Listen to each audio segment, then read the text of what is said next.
ಹೀರೆಕಾಯಿ ಸಾರು ಹೇಗೆ ಮಾಡೋದು ಅಂತ ನೋಡೋಣ ಬನ್ನಿ. ಮೊದಲಿಗೆ 2 ಹೀರೆಕಾಯಿನ ಹೀಗೆ ಕಟ್ ಮಾಡಿ ಇಟ್ಕೊಂಡಿದ್ದೀನಿ. ಕಡಲೆಬೇಳೆ ಸ್ವಲ್ಪ, ಕಡಲೆಕಾಯಿ ಬೀಜ 1 ಕಪ್ ತಗೊಂಡಿದ್ದೀನಿ. ಬೆಳ್ಳುಳ್ಳಿ ಸ್ವಲ್ಪ ಸಿಪ್ಪೆ ಬಿಡಿಸಿಟ್ಟಿದ್ದೀನಿ. ಖಾರ ಪುಡಿ 2 ಸ್ಪೂನ್ಸ್.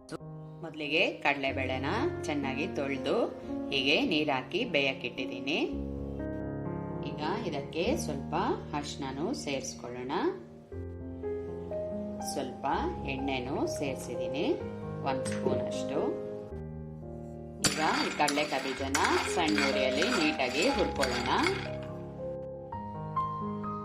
ಈಗ ಬೇಳೆ ಅರ್ಧ ಬೆಂದಿದೆ, ಹೀರೆಕಾಯಿನ ಇದಕ್ಕೆ ಸೇರಿಸ್ಕೊಳ್ಳೋಣ.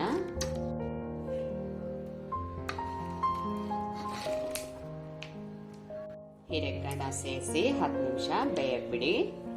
ಕಡಲೆಕಾಯಿ ಬೀಜ ನೀಟಾಗಿ ಫ್ರೈ ಆಗಿದೆ, ಸ್ಟವ್ ಆಫ್ ಮಾಡ್ಕೊಳ್ಳೋಣ. ಈಗ ಇದಕ್ಕೆ ಉಪ್ಪನ್ನ ಸೇರಿಸ್ತಾ ಇದ್ದೀನಿ. ಕ್ಯಾಪ್ ಕ್ಲೋಸ್ ಮಾಡಿ 5 ನಿಮಿಷ ಹಾಗೆ ಇಡಿ. ಈಗ ಇದು ಕಡಲೆಕಾಯಿ ಬೀಜ ತಣ್ಣಗಾಗಿದೆ, ಮಿಕ್ಸಿಗೆ ಹಾಕೊಂಡು ಪೌಡರ್ ಮಾಡ್ಕೊಳ್ಳೋಣ. ಈಗ ಇದು ಪೌಡರ್ ರೆಡಿ ಆಗಿದೆ. ಇದಕ್ಕೆ ಸ್ವಲ್ಪ ಬೆಳ್ಳುಳ್ಳಿನೂ ಸೇರಿಸಿ ಇನ್ನೊಂದು ರೌಂಡ್ ಮಿಕ್ಸಿಗೆ ಹಾಕೋಣ. ಈಗ ಇದನ್ನ ಸಾರಿಗೆ ಸೇರಿಸ್ಕೊಳ್ಳೋಣ. ಈಗ ಇದಕ್ಕೆ ಖಾರ ಪುಡಿನೂ ಸೇರಿಸ್ಕೊಳ್ಳೋಣ.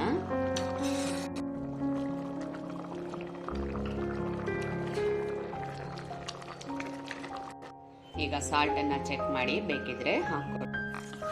ಈಗ ಕಾಯಿ ಬೇಳೆ ಎಲ್ಲ ನೀಟಾಗಿ ಬೆಂದಿದೆ, ಸ್ಟವ್ ಆಫ್ ಮಾಡ್ಕೊಳ್ಳೋಣ. ಈಗ ಇದಕ್ಕೆ ಒಗ್ಗರಣೆ ಕೊಡೋಣ. ಮೊದಲಿಗೆ ಎಣ್ಣೆ ಹಾಕ್ತಾ ಇದ್ದೀನಿ.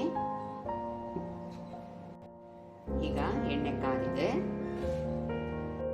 ಈಗ ಇದರಲ್ಲಿ ಒಗ್ಗರಣೆ ಉಂಡೆ ಸ್ವಲ್ಪ ಸೇರಿಸ್ತಾ ಇದ್ದೀನಿ. ನೀವು ಸಾಸಿವೆ ಜೀರಿಗೆ ಹಾಕಿನೂ ಒಗ್ಗರಣೆ ಮಾಡ್ಕೋಬಹುದು. ಕರಿಬೇವು.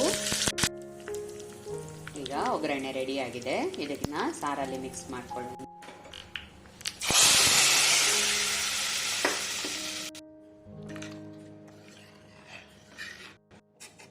ಈಗ ಸಾರು ರೆಡಿ ಆಗಿದೆ.